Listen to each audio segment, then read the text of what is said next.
Same to same. అరే మొన్న నడుమొచ్చిన lucky Bhaskar సినిమాలున్న scene follow అయినట్టే ఉన్నది వాళ్ళ. తమిళనాడు తిరుపత్తూరులో ఉన్న ఒక బ్యాంకులో జరిగిన మోసం ముచ్చట చూస్తుంటే మరి సినిమాను చూసి ప్లాన్ ఫాలో అయిండో సొంతంగా ప్లాన్ వేసిండో ఏందో కానీ 1.5 కోటి లూటీ చేసిండట. అందులో గోల్డ్ అప్రైజర్ లెక్క పనిచేసే గీ భాస్కర్ అనేట ఆయనే. Same to same lucky Bhaskar సినిమాలో బ్యాంకును మోసం చేసి హీరో పైసలు మాయం చేస్తే తమిళనాడు తిరుపత్తూరులో ఇండియన్ బ్యాంకులో అప్రైజర్ గా పనిచేస్తున్న ఈ భాస్కర్ అనేట ఆయన కూడా అట్లనే బ్యాంకులు లూటీ చేసిండట. బ్యాంకు అప్రైజర్ అంటే తెలుసు కదా, ఎవరన్నా బంగారం కుదబెడితేందుకు వస్తే ఆ బంగారం మంచిదేనా కాకి బంగారమా అని చూసే డ్యూటీ ఉంటుంది చూడు. ఇక నా చేతుల గల్లా పనేనా అంతా అనుకున్నాడో ఏమో. ఎరుకున్నోళ్ళు దోస్తులు చుట్టాలు అందరినీ కలిపి ఓ 42 మందిని జమాయించి 3-4 కిలోల దాకా నకిలీ బంగారు నగలు తాకట్టు పెట్టించి 1.5 కోటి లూటీ చేసినట బ్యాంకును.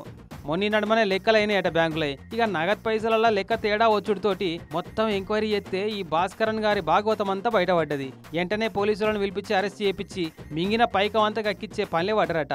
చిత్రం చూడు, లక్కీ భాస్కర్ సినిమా లెక్కనే అన్న పేరు కూడా భాస్కర్ అనే. మోసం చేసిన పద్ధతి కూడా సినిమాలో చేసినట్టే అనిపిస్తుంది. మరి నిజంగానే సినిమాను ఫాలో అయ్యిండా, అంతకు ముందు సందే మొదలు పెట్టిండా? కానీ వాటే కోఇన్సిడెంట్ కదా అనుకుంటున్నారట అటు లక్కీ భాస్కర్ సినిమా చూసి ఈ అప్రైజర్ భాస్కరన్ మోసం ముచ్చట చూసిన వాళ్ళంతా.